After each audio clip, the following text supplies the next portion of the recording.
So मैले चाहिँ आफूलाई नेपाल जानु अगाडि for the next 12 weeks I decided to put on a challenge on to myself.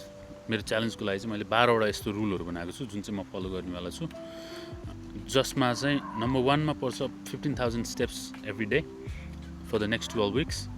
Number 2मा छ मेरो 180 grams of protein per day, भनेको turns out to be 60 grams of protein per meal every day.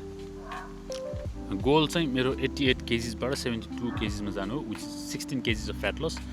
यसको लागि चाहिँ मैले last मन्थदेखि नै सुरु गरिसकेको थिएँ होइन, हल्का ट्रायल फेज जस्तो 120 daysको. तर मैले भिडियो बनाएको थिइनँ, तर अब म 90 daysको चाहिँ डकुमेन्ट गर्छु भनेर बनाएको छु. अनि नम्बर 3मा छ 4 strength training sessions a week, भनेको चारचोटि चाहिँ जिम जानु पऱ्यो at least in a week. Gym अथवा स्ट्रेन्थ ट्रेनिङ सेसन के हुन्छ होइन, पुलअप सुलअप पुसअप सुसअप जे हुन्छ, हल्का स्ट्रेन्थ ट्रेनिङ सेसनको लागि चाहिँ 4 times अ विक. नम्बर 4मा छ fill out a habit tracker. मैले एउटा ह्याबिट ट्र्याकर बनाएको छु, त्यो क्लड र ChatGPT युज गरेर. अनि त्यसमा चाहिँ डेली वेट कति छ लग गर्ने होइन, त्यसपछि साइज मेजरमेन्टहरू विकली कस्तो छ के छ त्यो सबै लग गर्ने, पानी खायो खाएन त्यो गरेन, सबै कुराहरू मेरो एउटा PDF फाइल डाउनलोड गरेर बनाएको छु क्या. त्यो म तल लिङ्कमा नि हालिदिन्छु, यदि तपाईँहरूलाई युज गर्नु मन छ भने त्यो पनि गऱ्यो हुन्छ 12 हप्ताको लागि. त्यो भन्नु पऱ्यो. नम्बर 5मा छ एउटा सेल्फी प्रोग्रेस पिक्चरको लागि, त्यो त्यतिवटा हाल्नु पऱ्यो. अनि 1 short form content every week, भनेको 12 weeksको लागि 12वटा सर्ट फर्म कन्टेन्ट अपडेट गरेर हरेक हप्ता के कस्तो भइरहेछ त्यो एउटा हाल्नु पऱ्यो युट्युबमा.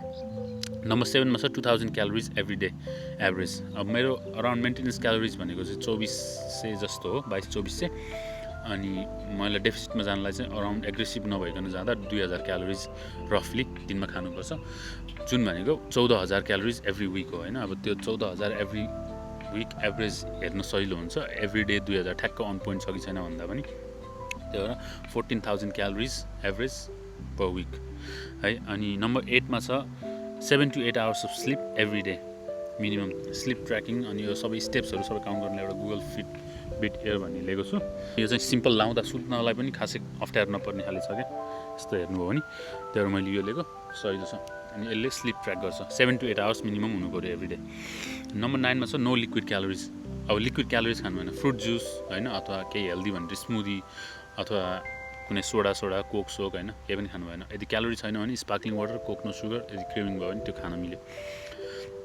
नम्बर 10मा छ 2 to 3 liters of water every day. 3 liters भनौँ न, केटा मान्छेको लागि अराउन्ड 3 liters चाहिन्छ, केटी मान्छे हुनुभयो भने 2 देखि 2.5 लिटरसम्म खाए पनि हुन्छ. त्यसको लागि चाहिँ मैले एउटा यो 1 लिटरको बोतल बोकेको छु.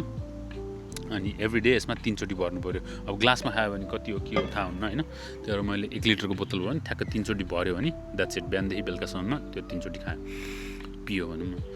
अनि नम्बर 11मा छ no processed carbs or fruits. फ्रुट्समा पनि एकदम हाई फ्रुक्टोज हुने भएको भएर मेरो लागि चाहिँ अहिलेको लागि फ्रुट्स अथवा प्रोसेस्ड कार्ब चाहिँ नो हो 90 दिनको लागि. अनि मलाई आफूलाई च्यालेन्ज पनि गर्नु छ, यदि मलाई एकदम फलफुल मनपर्ने मान्छे हो कि, अनि तर मनपर्छ भन्दैमा खानु पर्दैन नि त. अनि मैले आफूलाई कतिको हेल्प ब्याक गर्न सक्छु अथवा आफूलाई कतिको पुस गर्न सक्छु भनेर हेर्नलाई पनि हो. त्यही भएर नो फ्रुट्स अनि नो प्रोसेस कार्ब भनेको ब्रेड, पास्ता, पाउरोटी केही पनि परेन. अनि लास्ट नम्बर 12मा छ 10 pages अफ बुक, भनेको 12 हप्ताको लागि मैले 10 पेज चाहिँ एभ्री डे पढ्नु पऱ्यो फर द नेक्स्ट 12 weeks. हरेक दिन 10 पेज हुनु पऱ्यो. हप्ताको 70 पेज भनेको त्यही हिसाबले 12 हप्तालाई गर्नु पऱ्यो. अनि यो मेरो 12वटा रुल्सहरू हो जुन चाहिँ म फर द नेक्स्ट 12 weeks आम गर्न फलो.